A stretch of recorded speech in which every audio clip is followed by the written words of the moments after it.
Good morning, everyone. My name is Harsh Parak, and I'm a researcher in the Department of Biotechnology at Ames Research Center, California. For the major part of my career at NASA, I've worked on food enhancers, oil remediation measures, cosmetic products, supplying food to honeybees, and saving injured dogs in the military. The best part is, I was able to do all of this by focusing on a single research area, that is, the development of microcapsules and its application towards several different industrial sectors.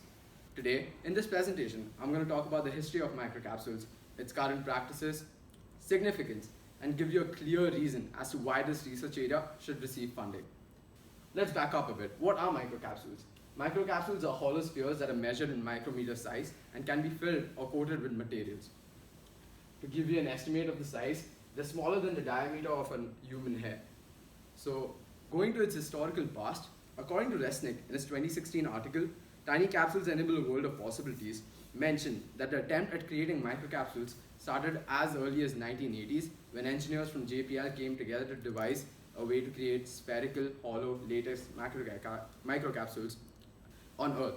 However, they found this to be really difficult due to the gravitational interference and could not create microcapsules greater than 10 micrometers in size and had to resort to space. After going in space using several missions, they were able to create a machine that creates microcapsules up to 30 micrometers in size. And then adding a gentle stirring to this machine, they were able to get it back to Earth and create microcapsules in their normal size. So as soon as they got it back to Earth, they started using it for several industrial sectors. The first use was seen in the Exxon Valdez oil spill that occurred in Alaska. According to Ivshina Cunningham and Phillips' 2015 article, Oil Spill Problems, PRP is the most successful product to clean up oil spills. PRPs are petroleum remediation products made from microcapsules. So what happens is an assortment of yeast is loaded into these microcapsules, and the yeast is able to absorb oil and break the hydrocarbon links in this oil and convert it into carbon dioxide and water.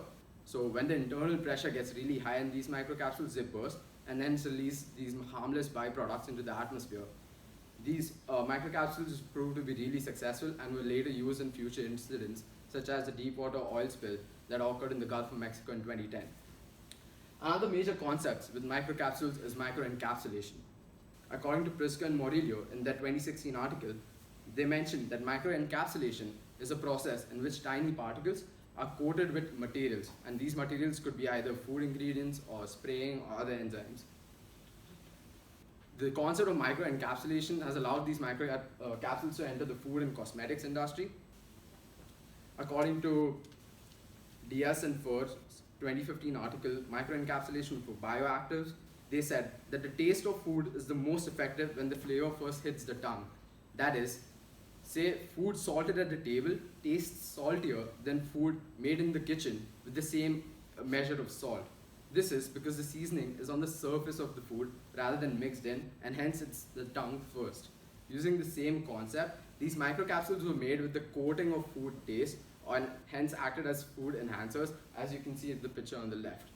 We were also able to use this principle of microencapsulation and enter the cosmetics industry and create a beauty care product such as lipsticks. So the latest feature in lipsticks is that if you press your lips together, you get a brighter shade of that color. But very few people know that this is because of the waxy microcapsules present in the lipstick.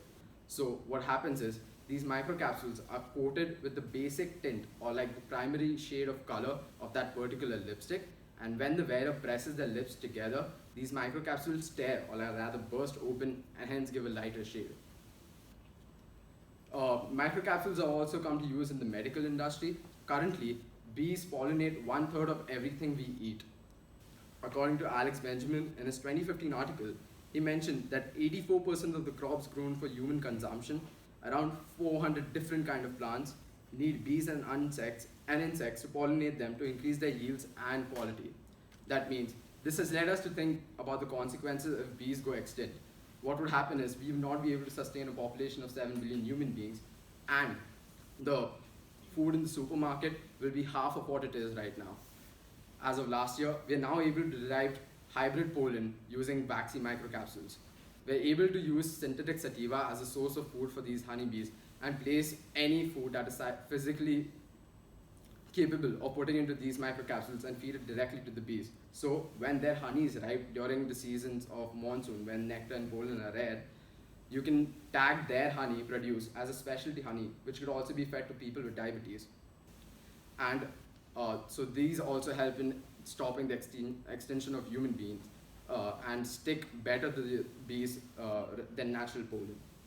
Another use of microcapsules came in for the saving dogs who are injured in the field.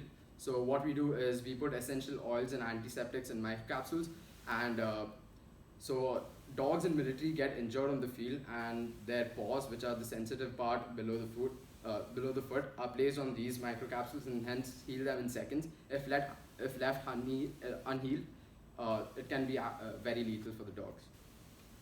Overall, with the progression of time and technology, we're able to create microcapsules from 1 micrometer in size to 8,000 micrometers. That is the diameter of an average human hair to the average size of a ladybug. With the original goal of these microcapsules being time-release antibiotics, we've gone beyond and not only exceeded this goal, we're now able to enter in 4 different industries such as the oil, medicine, cosmetics, and food. So, with the continuous research that we've had in this research area, we're able to make several discoveries, and with your continuous source of funding, we'll truly be able to unlock the potential of these microcapsules. I believe that these tiny microcapsules do enable a world of possibilities and are truly a technology from the space to the earth. Thank you. Okay.